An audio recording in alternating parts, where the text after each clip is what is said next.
ಓಂ ಶ್ರೀ ಅಂಜನಾದೇವಿಯೈ ನಮಃ. ಮಿಥುನ ರಾಶಿ ವರ್ಷ ಭವಿಷ್ಯ 2026 100% ರಾಜಯೋಗ. ನಿಮ್ಮ ಕಷ್ಟಗಳು ಮುಕ್ತಾಯವಾಗುತ್ತೆ ಈ ವರ್ಷ. ಈ ವಿಡಿಯೋದ ಸಂಪೂರ್ಣವಾದಂತಹ ಮಾಹಿತಿ ತಿಳ್ಕೋಬೇಕಪ್ಪ ಅಂತ ಹೇಳಿದ್ರೆ ವಿಡಿಯೋಗೊಂದು ಲೈಕ್ ಅನ್ನು ಕೊಡಿ ಹಾಗೂ ಶೇರ್ ಅನ್ನು ಮಾಡಿ ಹಾಗೂ ನಮ್ಮ ಅಸ್ಟ್ರಾಲಜಿ ಕನ್ನಡ ಯೂಟ್ಯೂಬ್ ಚಾನಲ್ ಅನ್ನು ಸಬ್ಸ್ಕ್ರೈಬ್ ಮಾಡಿ. ಈ ಒಂದು ತಿಂಗಳಿನಲ್ಲಿ ವಿಶೇಷವಾಗಿ ನೀವು ಗುರು ರಾಘವೇಂದ್ರ ಸ್ವಾಮಿಯನ್ನ ಆರಾಧನೆಯನ್ನ ಮಾಡಿದ್ರೆ ನಿಮ್ಮ ಎಲ್ಲಾ ಕಷ್ಟ ಕಾರ್ಪಣ್ಯಗಳು ಕೂಡ ನಿವಾರಣೆ ಆಗುತ್ತೆ. ಶ್ರೀ ಗುರು ರಾಘವೇಂದ್ರ ಎಂದು ಕಮೆಂಟ್ ಮಾಡಿ. ನೋಡಿ, ಮೊದಲನೆಯದಾಗಿ ವಿಶೇಷವಾಗಿ ನಿಮ್ಮ ಮನಸ್ಥಿತಿ ಹೇಗಿರುತ್ತಪ್ಪ ಅಂತ ಹೇಳಿದ್ರೆ ಬಹಳಷ್ಟು ಚತುರವಾಗಿರ್ತೀರಾ ಮತ್ತು ಬಹಳಷ್ಟು ಆಳವಾಗಿ ಯೋಚನೆ ಮಾಡುವಂತಹ ವ್ಯಕ್ತಿತ್ವ ನಿಮ್ಮದಾಗಿರುತ್ತದೆ. ಮತ್ತು ನೀವು ಏನೇ ಒಂದು ಕೆಲಸಕ್ಕೆ ಕೈ ಹಾಕಿದ್ರೂ ಕೂಡ ಅದು ಅನುಕೂಲವನ್ನು ತಂದು ಕೊಡುತ್ತದೆ. ಅದನ್ನು ನೀವು ಮಾಡಲೇಬೇಕು ಅನ್ನುವಂತಹ ಪಣವನ್ನು ತೊಟ್ಕೊಂಡಿರ್ತೀರಾ. ಅದು ನಿಮಗೆ ಕಾರ್ಯಸಿದ್ಧಿ ಆಗುತ್ತೆ. ಮತ್ತು ಇನ್ನೊಂದೇನಪ್ಪ ಅಂತ ಹೇಳಿದ್ರೆ ನಿಮ್ಮ ಮಾತಿನಲ್ಲಿ ಬಹಳಷ್ಟು ರೀತಿಯಾದಂತಹ ಬಲ ಇರುತ್ತದೆ ಮತ್ತು ದೈಹಿಕವಾಗಿ ಮಾನಸಿಕವಾಗಿ ಬಹಳಷ್ಟು ಚುರುಕಾಗಿರ್ತೀರಾ. ಏಕಕಾಲಕ್ಕೆ ಸಮಯಕ್ಕೆ ತಕ್ಕಂತೆ ನೀವು ಬದಲಾವಣೆ ಆಗ್ತೀರಾ ಈ ವರ್ಷದಲ್ಲಿ. ಮತ್ತು ಇನ್ನೊಂದೇನಪ್ಪ ಅಂತ ಹೇಳಿದ್ರೆ ಬಹಳಷ್ಟು ಜ್ಞಾನವನ್ನು ಸಂಪಾದನೆ ಮಾಡುವಂತಹ ವರ್ಷ ಈ ಒಂದು ವರ್ಷ ನಿಮಗೆ ಆಗಿರುತ್ತೆ. ಎಲ್ಲವನ್ನೂ ಕೂಡ ಎಲ್ಲರನ್ನ ಮಿಶ್ರಣವನ್ನ ಮಾಡಿ ಅಧ್ಯಯನವನ್ನ ಮಾಡಿಕೊಂಡು ಅದನ್ನ ಕಾರ್ಯರೂಪಕ್ಕೆ ತರುವಂಥ ವ್ಯಕ್ತಿತ್ವ ಮನಸ್ಥಿತಿ ನಿಮ್ಮದಾಗಿರುತ್ತದೆ. ಮತ್ತು ಹೊಸ ಹೊಸ ವಿದ್ಯೆಗಳನ್ನು ಕಲಿಯೋದ್ರಲ್ಲಿ ಬಹಳಷ್ಟು ಆಸಕ್ತಿದಾಯಕವಾಗಿರುತ್ತೆ. ಈ ವರ್ಷದಲ್ಲಿ ನೋಡಿ 95% ನಿಮಗೆ ಸಾಕಷ್ಟು ರೀತಿಯಾದಂತಹ ಲಾಭದಾಯಕವಾಗಿದೆ.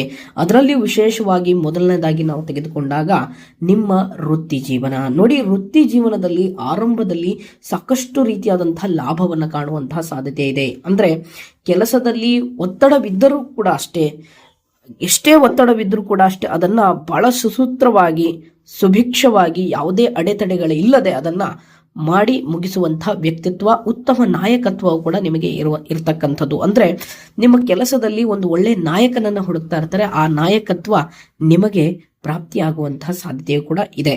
ಮತ್ತು ನೀವೇನಾದ್ರೂ IT ಸೆಕ್ಟರ್ನಲ್ಲಿ ಇರತಕ್ಕಂತಹ ವ್ಯಕ್ತಿಗಳಾಗಿದ್ರೆ ಹೊಸ ಪ್ರಾಜೆಕ್ಟ್ಗಳು ಮತ್ತು ಬರುವಂತಹ ಸಾಧ್ಯತೆ ಇದೆ. ಮತ್ತು ನಿಮ್ಮ ಪ್ರಾಜೆಕ್ಟ್ ನೀವು ಹೊಸ ಪ್ರಾಜೆಕ್ಟ್ಗಿಂತ ಇನ್ನೊಂದು ಪ್ರಾಜೆಕ್ಟ್ಗೆ ಸ್ವಲ್ಪ ಮೂವ್ ಆನ್ ಆಗುವಂತಹ ಸಾಧ್ಯತೆ ಇದೆ. ಯಾಕೆಂದ್ರೆ ಆ ಪ್ರಾಜೆಕ್ಟ್ ಅಲ್ಲಿ ನಿಮಗೆ ಅಷ್ಟು ಸಾಮರ್ಥ್ಯ ಸಿಗದೇ ಇರೋ ಕಾರಣದಿಂದ ನಿಮ್ಮ ಜ್ಞಾನವನ್ನ ಪರೀಕ್ಷೆಯನ್ನ ಮಾಡಿ ನಿಮ್ಮ ಜ್ಞಾನಕ್ಕೆ ಒಂದು ಒಳ್ಳೆ ಬೆಲೆ ಸಿಗುವಂತಹ ಇನ್ನೊಂದು ಪ್ರಾಜೆಕ್ಟ್ಗೆ ನೀವು ಹೋಗಿ ಅದರಲ್ಲಿ ಒಂದು ಒಳ್ಳೆ ಸ್ಥಾನ ಮಾನ ಗೌರವವನ್ನ ಕಾಣುವಂತಹ ಸಾಧ್ಯತೆಯು ಕೂಡ ಇದೆ ಅನ್ನೋದನ್ನ ಇಲ್ಲಿ ಫಲಾನುಫಲಗಳು ಹೇಳ್ತಾ ಇರ್ತಕ್ಕಂಥದ್ದು. ನೋಡಿ, ಯಾವೆಲ್ಲ ರೀತಿಯಾದಂತಹ ಉದ್ಯೋಗಿಗಳಿಗೆ ಲಾಭ ಇದೆ ಅಂತ ನಾವು ನೋಡಿದಾಗ IT ಸೆಕ್ಟರ್ಗಳಿಗೆ ಮತ್ತು ಈ ಒಂದು ಪತ್ರಿಕೋದ್ಯಮದ ವಿದ್ಯಾರ್ಥಿಗಳಿಗೆ ಮತ್ತು ಶಿಕ್ಷಣವನ್ನು ನಡೆಸ್ತಾ ಇರ್ತಕ್ಕಂಥ ಲೆಕ್ಚರರ್ಸ್ ಆಗಿರ್ಬೋದು ಅಥವಾ ಬೋಧನೆಯನ್ನ ಮಾಡುವಂತಹ ಲೆಕ್ಚರರ್ಸ್ ಆಗಿರ್ಬೋದು ಅಥವಾ ಸ್ನಾತಕೋತ್ತರ ಪದವಿಯನ್ನ ಮಾಡುವಂಥ ಅಥವಾ ಅವರಿಗೆ ಬೋಧನೆ ಮಾಡುವಂಥ ಲೆಕ್ಚರರ್ಸ್ ಆಗಿರ್ಬೋದು ಅಥವಾ ಈ ಶಾಲೆಗಳಿಗೆ ಕೆಲವೊಂದು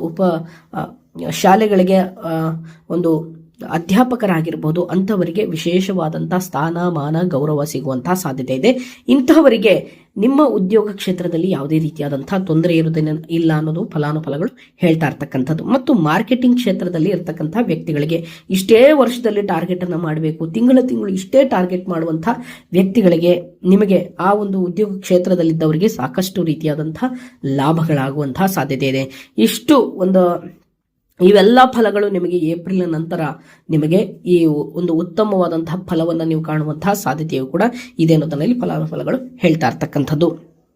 ಇನ್ನ ಮುಂದಿನ ವಿಚಾರಧಾರೆಯನ್ನು ನೋಡಿದಾಗ ವಿಶೇಷವಾಗಿ ನಿಮ್ಮ ಒಂದು ಹಣಕಾಸಿನಲ್ಲಿ ನೋಡಿ, ಆದಾಯವು ಕೂಡ ಕ್ರಮೇಣವಾಗಿ ಹೆಚ್ಚಾಗುತ್ತದೆ ಮತ್ತು ಅನವಶ್ಯಕವಾದಂತಹ ಖರ್ಚುಗಳನ್ನು ನಿಯಂತ್ರಿಸಬೇಕು. ವರ್ಷದ ಅಂತ್ಯದಲ್ಲಿ ಉಳಿತಾಯ ಹೆಚ್ಚಾಗುವಂತಹ ಸಾಧ್ಯತೆ ಇದೆ. ಅಂದ್ರೆ ಈ ವರ್ಷದಲ್ಲಿ ಏನೇನು ಪ್ಲಾನಿಂಗ್ಗಳನ್ನ ಮಾಡ್ಕೊಂಡಿರ್ತೀರ ನೋಡಿ, ಒಂದು ಒಳ್ಳೆ ಬ್ಯಾಲೆನ್ಸ್ ಶೀಟ್ನ ರೆಡಿ ಮಾಡಿರ್ತೀರಾ. ಎಷ್ಟೆಷ್ಟು ಪ್ರಮಾಣದಲ್ಲಿ ಹಣವನ್ನು ಉಳಿತಾಯ ಮಾಡಬೇಕು, ಎಷ್ಟೆಷ್ಟು ಪ್ರಮಾಣದಲ್ಲಿ ಮೆಡಿಕಲ್ ಎಕ್ಸ್ಪೆನ್ಸಿವ್ಗಳನ್ನ ಇಡಬೇಕು ಮತ್ತು ಎಷ್ಟು ಪ್ರಮಾಣದಲ್ಲಿ ನನ್ನ ಖರ್ಚಿಗೆ ಮಾಡಬೇಕು ಅನ್ನುವಂಥ ಒಂದು ಒಳ್ಳೆ ಪ್ಲಾನಿಂಗ್ ಅನ್ನ ಮಾಡ್ಕೊಂಡಿರ್ತೀರಾ. ಆದರೆ ಹಣಕಾಸಿನ ವಿಷಯದಲ್ಲಿ ಸಾಕಷ್ಟು ರೀತಿಯಾದಂತಹ ಲಾಭವಿದೆ. ಮತ್ತು ಹಣಕಾಸಿನ ವಿಷಯದಲ್ಲಿ ಆದಷ್ಟು ನಿಮ್ಮ ಹಿರಿಯರ ಸಲಹೆಯನ್ನ ಪಡೆದುಕೊಳ್ಳಿ. ಯಾಕೆಂದ್ರೆ ನಿಮ್ಮ ಅಧಿಕವಾದಂತಹ ಹಣದ ಆದಾಯ ಬಂದಾಗ ನೀವು ಸ್ವಲ್ಪ ಅನವಶ್ಯಕವಾದಂತಹ ಇನ್ವೆಸ್ಟ್ಗಳನ್ನು ಮಾಡ್ತಾ ಇರ್ತೀರಾ. ಹಾಗಾಗಿ ನಿಮ್ಮ ಗುರು ಹಿರಿಯರ ಒಂದು ನಿಮ್ಮ ಗುರು ಹಾಗೂ ಹಿರಿಯರ ಒಂದು ಮಾರ್ಗದರ್ಶನದತ್ತ ನಡೀರಿ ಅನ್ನೋದು ಫಲಾನುಫಲಗಳು ಹೇಳ್ತಾ ಇರ್ತಕ್ಕಂಥದ್ದು. ಈ ವರ್ಷದಲ್ಲಿ ನಿಮಗೆ 100% ರಾಜಯೋಗ ಇದೆ. 90% ನಿಮಗೆ ಅಧಿಕವಾದಂತಹ ಲಾಭವನ್ನು ಕಾಣುವಂತಹ ಸಾಧ್ಯತೆಯು ಕೂಡ ಇದೆ ಅನ್ನೋದನ್ನ ಇಲ್ಲಿ ಫಲಾನುಫಲಗಳು ಹೇಳ್ತಾ ಇರ್ತಕ್ಕಂಥದ್ದು ಮಿಥುನ ರಾಶಿಯ ವರ್ಷ ಭವಿಷ್ಯದಲ್ಲಿ. ಇನ್ನು ಮುಂದಿನ ವಿಚಾರಧಾರೆಯನ್ನು ನೋಡಿದಾಗ ವಿಶೇಷವಾಗಿ ವ್ಯಾಪಾರಸ್ಥರಿಗೆ ನೋಡಿ, ಹೊಸ ಒಪ್ಪಂದಗಳು, ಸಹಭಾಗಿತ್ವದಿಂದ ಲಾಭ, ಅಂದ್ರೆ ಕೆಲವು ಪಾರ್ಟ್ನರ್ಶಿಪ್ಗಳಲ್ಲಿ ಬಿಸ್ನೆಸ್ಗಳನ್ನು ಮಾಡ್ತಾ ಇರ್ತೀರಾ, ಅಂಥವರಿಗೂ ಕೂಡ ಈ ವರ್ಷದಲ್ಲಿ ಸಾಕಷ್ಟು ರೀತಿಯಾದಂತಹ ಲಾಭವಿದೆ. ಮತ್ತು ಏಪ್ರಿಲ್ ಮತ್ತು ಆಗಸ್ಟ್ನ ನಡುವೆ ಹಣಕಾಸು ನಿರ್ಣಯದಲ್ಲಿ ಸ್ವಲ್ಪ ಎಚ್ಚರಿಕೆಯಿಂದ ಇರಬೇಕು. ಯಾಕೆಂದ್ರೆ ಈ ತಿಂಗಳು ಒಳಗಡೆ ಸ್ವಲ್ಪ ನಿಮ್ಮ ಹಣಕಾಸಿನ ವಿಷಯದಲ್ಲಿ ಸ್ವಲ್ಪ ಆಗು ಹೋಗುಗಳು ನಡೆಯುತ್ತೆ. ನಿಮ್ಮನ್ನ ಸಿಕ್ಕಾಕ್ಸ್ಲಿಕ್ಕೆ ಪ್ರಯತ್ನ ಪಡ್ತಾರೆ ನಿಮ್ಮ ವ್ಯಾಪಾರ ವಹಿವಾಟಿನಲ್ಲಿ. ಆದಷ್ಟು ಸ್ವಲ್ಪ ಈ ಒಂದು ತಿಂಗಳಿನಲ್ಲಿ ಸ್ವಲ್ಪ ಎಚ್ಚರಿಕೆಯಿಂದ ಇದ್ದರೆ ನಿಮಗೆ ಬಹಳಷ್ಟು ಉತ್ತಮ ಅನ್ನೋದನ್ನ ಇಲ್ಲಿ ಫಲಾನುಫಲಗಳು ಹೇಳ್ತಾ ಇರ್ತಕ್ಕಂಥದ್ದು. ಮತ್ತು ಆನ್ಲೈನ್ ಮಾರ್ಕೆಟಿಂಗ್ ಮಾಡುವಂಥವ್ರಿಗೆ, ಡಿಜಿಟಲ್ ವ್ಯಾಪಾರವನ್ನು ಮಾಡುವಂತಹ ವ್ಯಕ್ತಿಗಳಿಗೆ ಶುಭವಾದಂತಹ ಲಾಭದಾಯಕವಾಗಿ ಇದೆ. ಅಂದ್ರೆ ಕೆಲವರು ಇನ್ಫ್ಲೂಯೆನ್ಸ್ಗಳಾಗಿರ್ತೀರಾ, ಸಿನಿಮಾ ಕ್ಷೇತ್ರದಲ್ಲಿ ಇರ್ತಕ್ಕಂಥವ್ರಾಗಿರ್ಬೋದು, ಪ್ರೊಡ್ಯೂಸರ್ಗಳಾಗಿರ್ಬೋದು, ಒಳ್ಳೊಳ್ಳೆ ಸಿನಿಮಾಗಳನ್ನು ಮಾಡಬೇಕು ಅಂತ ಅಂದುಕೊಂಡಿರ್ತೀರಾ, ಅಂಥ ವ್ಯಕ್ತಿಗಳಿಗೆ ಈ ಒಂದು ವರ್ಷದಲ್ಲಿ ಒಂದು ಉತ್ತಮವಾದಂಥ ಲಾಭವನ್ನು ಕಾಣುವಂತಹ ಸಾಧ್ಯತೆಯೂ ಕೂಡ ಇದೆ.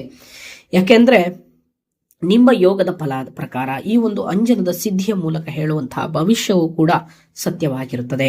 ಮತ್ತು ಇನ್ನೊಂದೇನಪ್ಪ ಅಂತ ಹೇಳಿದ್ರೆ, ಸಿನಿಮಾ ರಂಗದಲ್ಲಿರ್ತಕ್ಕಂಥವರಿಗೆ ಅಧಿಕವಾದಂತಹ ಲಾಭ ಮತ್ತು ಡಿಜಿಟಲ್ ಮಾಧ್ಯಮ ಅಂದ್ರೆ ಈ ಪತ್ರಿಕೋದ್ಯಮ ಮಾಧ್ಯಮದ ಮಾಲೀಕತ್ವರಿಗೆ ಲಾಭವಿದೆ. ಮತ್ತು ರಾಜಕೀಯ ರಂಗದಲ್ಲಿ ಇರ್ತಕ್ಕಂಥವರು ಮತ್ತು ವ್ಯಾಪಾರವನ್ನು ಮಾಡುವಂತಹ ವ್ಯಕ್ತಿಗಳಿಗೆ ಸಾಕಷ್ಟು ರೀತಿಯಲ್ಲಿ ಈ ಒಂದು ವರ್ಷದಲ್ಲಿ ಸಾಕಷ್ಟು ರೀತಿಯಾದಂತಹ ಲಾಭವೂ ಕೂಡ ಹೆಚ್ಚಾಗುವಂತಹ ಸಾಧ್ಯತೆಯೂ ಕೂಡ ಇದೆ ಅನ್ನೋದನ್ನ ಇಲ್ಲಿ ಫಲಾನುಫಲಗಳು ಹೇಳ್ತಾ ಇರ್ತಕ್ಕಂಥದ್ದು. ಏಪ್ರಿಲ್ ಮತ್ತು ಆಗಸ್ಟ್ ನಡುವೆ ಸ್ವಲ್ಪ ಎಚ್ಚರಿಕೆಯಿಂದ ಇರಬೇಕು. ಯಾವೆಲ್ಲ ಕ್ಷೇತ್ರಗಳಿಗೆ ಲಾಭ ಇದೆ ಅಂತ ನಾವು ನೋಡಿದಾಗ, ಮೊದಲನೇದಾಗಿ ಸಿನಿಮಾ ರಂಗಕ್ಕೆ ಮತ್ತು ಷೇರು ಮಾರುಕಟ್ಟೆಯ ವ್ಯಾಪಾರ ವಹಿವಾಟುಗಳನ್ನು ಮಾಡುವಂತಹ ವ್ಯಕ್ತಿಗಳಿಗೆ, ಇನ್ನೊಂದು ಬಂದು ವಿಶೇಷವಾಗಿ ಕೃಷಿ ಮಿತ್ರರಿಗೆ ಅಂದ್ರೆ ಹೈನುಗಾರಿಕೆ ಮಾಡುವಂತಹ ವ್ಯಕ್ತಿಗಳಿಗೆ ಸಾಕಷ್ಟು ರೀತಿಯಾದಂತಹ ಲಾಭವಿದೆ. ಮತ್ತು ರೇಷ್ಮೆ ಬೆಳೆಗಾರರಿಗೂ ಕೂಡ ಸಾಕಷ್ಟು ರೀತಿಯಾದಂತಹ ಲಾಭವಿದೆ. ಮತ್ತು ಇನ್ನೊಂದೇನಪ್ಪಾ ಅಂತ ಹೇಳಿದ್ರೆ, ದವಸ ಧಾನ್ಯಗಳ ರೈತ ಬಾಂಧವರಿಗೆ ಸಾಕಷ್ಟು ರೀತಿಯಾದಂತಹ ಲಾಭವನ್ನು ಕಾಣುವಂತಹ ಸಾಧ್ಯತೆಯೂ ಕೂಡ ಇದೆ ಅನ್ನೋದನ್ನು ಇಲ್ಲಿ ಫಲಾನುಫಲಗಳು ಹೇಳ್ತಾ ಇರ್ತಕ್ಕಂಥದ್ದು. ಇನ್ನ ದಿನಸಿ ವ್ಯಾಪಾರಸ್ಥರಿಗೂ ಕೂಡ ಈ ವರ್ಷದಲ್ಲಿ ಲಾಭವಿದೆ. ದಿನಸಿ ಅಂತ ಹೇಳಿದ ತಕ್ಷಣ ಈ ಬೇಕರಿನೂ ಬರುತ್ತೆ, ಮತ್ತು ಒಂದು ಸಣ್ಣ ಪ್ರಮಾಣದಲ್ಲಿ ಚಾಟ್ಸ್ ಗಳನ್ನ ಇಟ್ಕೊಂಡಿರ್ತೀರಾ, ಅಂಥವ್ರಿಗೂ ಕೂಡ ಇದು ಅನ್ವಯ ಆಗುತ್ತೆ ಅನ್ನೋದು ಫಲಾನುಫಲಗಳು ಹೇಳ್ತಾರೆ. ನಿಮ್ಮ ಕೌಟುಂಬಿಕ ಜೀವನ ನೋಡಿ, ನಿಮ್ಮ ಕೌಟುಂಬಿಕ ಜೀವನದಲ್ಲಿ ಸುಖದಾಯಕವಾದಂತಹ ಜೀವನವಾಗಿರುತ್ತದೆ. ಮತ್ತು ಕೌಟುಂಬಿಕ ಜೀವನದಲ್ಲಿ ನೋಡಿದಾಗ ಯಾವುದೇ ರೀತಿಯಾದಂತಹ ದಾಂಪತ್ಯದಲ್ಲಿ ಸಂವಹನ ಅನ್ನೋದು ಮುಖ್ಯವಾಗಿ ನೀವು ಚೆನ್ನಾಗಿರುತ್ತದೆ. ಮತ್ತು ನಿಮ್ಮ ಮಕ್ಕಳಿಗೆ, ನಿಮ್ಮ ಮನೆಯವರಿಗೆ ಹೆಚ್ಚು ಸಮಯವನ್ನು ಕೊಡುವಂಥ ವ್ಯಕ್ತಿತ್ವ ನಿಮ್ಮದಾಗಿರುತ್ತದೆ. ಮತ್ತು ಒಂದು ಒಳ್ಳೆ ಮನೆಯನ್ನ ತೆಗೆದುಕೊಳ್ಬೇಕು, ಒಂದು ಒಳ್ಳೆ ಸೈಟನ್ನು ಖರೀದಿಯನ್ನ ಮಾಡಬೇಕು ಅಂತ ಅಂದುಕೊಂಡಿರೋರಿಗೆ, ಕನಸನ್ನ ಕಾಣ್ತಾ ಇರತಕ್ಕಂತಹ ದಂಪತಿಗಳಿಗೆ ಈ ವರ್ಷದಲ್ಲಿ ನೆರವೇರುವಂತಹ ಸಾಧ್ಯತೆ ಇದೆ. ಇದೆಲ್ಲವೂ ಕೂಡ ನಿಮಗೆ ಆಗಸ್ಟ್ನ ನಂತರ ನಿಮಗೆ ಶುಭವಾಗಿರ್ತಕ್ಕಂತಹ, ಅದೃಷ್ಟವಾಗಿರ್ತಕ್ಕಂತಹ ದಿನ. ಮತ್ತು ಲಕ್ಷ್ಮೀ ತಾಯಿಯ ಕೃಪಾ ಕಟಾಕ್ಷ ನಿಮಗೆ ಆಶೀರ್ವಾದ ಚೆನ್ನಾಗಿದೆ. ಸ್ವಾಮಿ ನಮ್ಮ ರಾಘವೇಂದ್ರ ಸ್ವಾಮಿಗಳ ಆಶೀರ್ವಾದವು ಕೂಡ ಬಹಳಷ್ಟು ಚೆನ್ನಾಗಿದೆ ಅನ್ನೋದನ್ನ ಇಲ್ಲಿ ಫಲಾನುಫಲಗಳು ಹೇಳ್ತಾ ಇರ್ತಕ್ಕಂಥದ್ದು. ಆದಷ್ಟು ನಿಮ್ಮ ವಾಹನದ ಮೇಲೆ, ನಿಮ್ಮ ಮನೆಯ ಮುಖ್ಯ ದ್ವಾರಕ್ಕೆ ರಾಯರಿದ್ದಾರೆ ಅಂತ ಒಂದು ಸ್ಟಿಕ್ಕರ್ ಅನ್ನು ಹಾಕೊಳ್ಳಿ. ಯಾಕೆಂದ್ರೆ ಸಂಪೂರ್ಣವಾಗಿ ರಾಯರ ಅನುಗ್ರಹ, ರಾಯರ ಆಶೀರ್ವಾದ ಈ ವರ್ಷದಲ್ಲಿ ನಿಮಗೆ ದಾಂಪತ್ಯದಲ್ಲಿ ಯಾವುದೇ ರೀತಿಯಾದಂತಹ ತೊಂದರೆ ಬರಲ್ಲ. ರಾಯರ ಆಶೀರ್ವಾದ ನಿಮಗೆ ಚೆನ್ನಾಗಿದೆ ಅನ್ನೋದನ್ನ ಇಲ್ಲಿ ಫಲಾನುಫಲಗಳು ಹೇಳ್ತಾ ಇರ್ತಕ್ಕಂಥದ್ದು. ಇನ್ನ ಮುಂದಿನ ವಿಚಾರಧಾರೆಯನ್ನು ನೋಡಿದಾಗ ವಿಶೇಷವಾಗಿ ಪ್ರೇಮ ಜೀವನದಲ್ಲಿ ನೋಡಿ, ಪ್ರೇಮ ಜೀವನದಲ್ಲಿ ಇರ್ತಕ್ಕಂಥವರಿಗೆ ಸ್ವಲ್ಪ ಜೀವನದಲ್ಲಿ ಸ್ಪಷ್ಟನೆ ಮತ್ತು ಸಮನ್ವಯ ಅಂದ್ರೆ ಒಂದು ಒಳ್ಳೆ ಉತ್ತರಕ್ಕೋಸ್ಕರ ಕಾಯ್ತಾ ಇರ್ತೀರಾ. ಮತ್ತು ಸಮನ್ವಯದ ಒಂದು ಗುಣಲಕ್ಷಣಗಳು ಅಂದ್ರೆ ಅವ್ರು ಏನೇ ತಪ್ಪು ಮಾಡಿದ್ರು ಕೂಡ ನೀವು ಮನಸ್ಸಿನಲ್ಲಿ ಇಟ್ಕೋತೀರಾ, ನೀವಿಚ್ಛೆ ಪಟ್ಟವ್ರು ಏನೇ ತಪ್ಪು ಮಾಡಿದ್ರು ಕೂಡ ಮನಸ್ಸಿನಲ್ಲಿ ಇಟ್ಕೋತೀರಾ, ಅದನ್ನ ಹೇಳಲಿಕ್ಕೆ ಹೋಗೋದಿಲ್ಲ. ಯಾಕೆಂದ್ರೆ ನಿಮ್ಮ ಅತ್ಯುತ್ತಮವಾದಂತಹ ಬಾಂಧವ್ಯ ಎಲ್ಲಿ ಕಳ್ಕೊಂಡ್ಬಿಡ್ತೀನಿ ಅನ್ನುವಂತಹ ಒಂದು ಮುಂದಾಲೋಚನೆಯಲ್ಲಿ ನೀವಿರ್ತೀರಾ. ಮತ್ತು ವರ್ಷದ ಮಧ್ಯಭಾಗದಲ್ಲಿ ನಿಮಗೆ ಅವಿವಾಹಿತರಿಗೆ ವಿವಾಹ ಯೋಗಗಳು ಕೂಡಿಕೊಂಡು ಬರುವಂತಹ ಸಾಧ್ಯತೆ ಇದೆ. ನೀವು ಪ್ರೇಮ ಜೀವನದಲ್ಲಿ ಇರ್ತಕ್ಕಂಥವರಿಗೆ, ನಾವು ಗುರುಗಳು ಯಾರು ಇಷ್ಟಪಡ್ತಾ ಇಲ್ಲ ಅನ್ನೋವರಿಗೆ ವರ್ಷದ ಪ್ರಾರಂಭದಲ್ಲಿ ನಿಮಗೆ ವಿವಾಹ ಯೋಗಗಳು ಕೂಡಿಕೊಂಡು ಬರುವಂತಹ ಸಾಧ್ಯತೆಯು ಕೂಡ ಇದೆ ಅನ್ನೋದರಲ್ಲಿ ಫಲಾನುಫಲಗಳು ಹೇಳ್ತಾ ಇರ್ತಕ್ಕಂಥದ್ದು. ಈ ವರ್ಷದಲ್ಲಿ 2026ರಲ್ಲಿ ಏನಾದರೂ ಪ್ರೇಮ ವಿವಾಹದಲ್ಲಿ ವಿವಾಹ ಆಗೋವರಿಗೆ ಬಹಳಷ್ಟು ರೀತಿಯಾದಂತಹ ಅದೃಷ್ಟ ಫಲ ಇರುತ್ತದೆ. ಯಾಕೆಂದ್ರೆ ಈ ವರ್ಷ ಲವ್ ಮ್ಯಾರೇಜ್ ಆಗೋರಿಗೆ ಬಹಳಷ್ಟು ರೀತಿಯಾದಂತಹ ಅದೃಷ್ಟ ಫಲ ಅನ್ನೋದು ಫಲಾನುಫಲಗಳು ಹೇಳ್ತಾ ಇರ್ತಕ್ಕಂಥದ್ದು. ಇನ್ನು ಮುಂದಿನ ವಿಚಾರಧಾರೆಯನ್ನ ನೋಡೋಣ ಬನ್ನಿ. ನೋಡಿ, ಮುಂದಿನ ವಿಚಾರಧಾರೆಯನ್ನ ನೋಡಿದಾಗ ಆರೋಗ್ಯದಲ್ಲಿ ಮಾನಸಿಕ ಒತ್ತಡ, ನಿದ್ರಾಹೀನತೆ ಸಮಸ್ಯೆ ಆಗಬಹುದು. ಆದಷ್ಟು ಸ್ವಲ್ಪ ಯೋಗ, ಧ್ಯಾನವನ್ನ, ವ್ಯಾಯಾಮವು ಅತ್ಯಗತ್ಯ ಅನ್ನೋದು ಫಲಾನುಫಲಗಳು ಹೇಳ್ತಾ ಇರ್ತಕ್ಕಂಥದ್ದು. ಸ್ವಲ್ಪ ಆಹಾರದಲ್ಲಿ ನಿಯಂತ್ರಣ ಇಟ್ಟುಕೊಳ್ಳಿ. ಅಂದ್ರೆ ಸ್ವಲ್ಪ ಈ BP, ಶುಗರು, ಡಯಾಬಿಟಿಸ್ ಎಲ್ಲ ಬಂದಿರೋರು ಸ್ವಲ್ಪ ಎಚ್ಚರಿಕೆಯಿಂದ ವಹಿಸಿದ್ರೆ ನಿಮಗೆ ಬಹಳಷ್ಟು ಶುಭದಾಯಕವಾದಂತಹ ಆರೋಗ್ಯ ಇರುತ್ತೆ. ಇನ್ನು ಮುಂದಿನ ವಿಚಾರಧಾರೆಯನ್ನು ನೋಡಿದಾಗ ವಿದ್ಯಾರ್ಥಿಗಳಿಗೆ ಸ್ಪರ್ಧಾತ್ಮಕ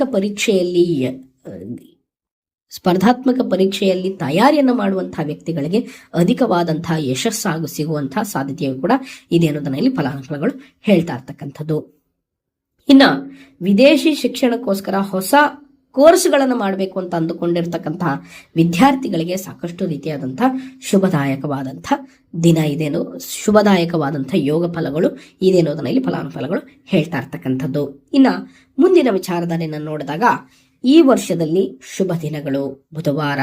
ಯಾವುದೇ ಒಳ್ಳೆ ಕೆಲಸಕ್ಕೆ, ಒಳ್ಳೆ ಕಾರ್ಯಕ್ಕೆ ಹೋದ್ರೆ ಹಸಿರು ಬಣ್ಣದ ಶರ್ಟ್ಗಳನ್ನು ಹಾಕೊಂಡು ಹೋಗಿ ಬಹಳಷ್ಟು ರೀತಿಯಾದಂತಹ ಲಾಭವಿದೆ. ನಿಮಗೆ ಏನಾದರೂ ಒಂಚೂರು ಕಷ್ಟಗಳು ಬಂತು ಅಂದ್ರೆ ಓಂ ಬುಧಾಯ ನಮಃ ಅಂತ ಪ್ರತಿದಿನ 108 ಬಾರಿ ಹೇಳಿದ್ರೆ ನಿಮಗೆ ಯಾವುದೇ ಜೀವನದಲ್ಲಿ ಕಷ್ಟಗಳು ಬರುವುದಿಲ್ಲ.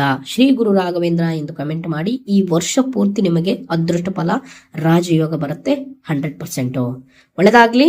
ಹರಿ ಓಂ.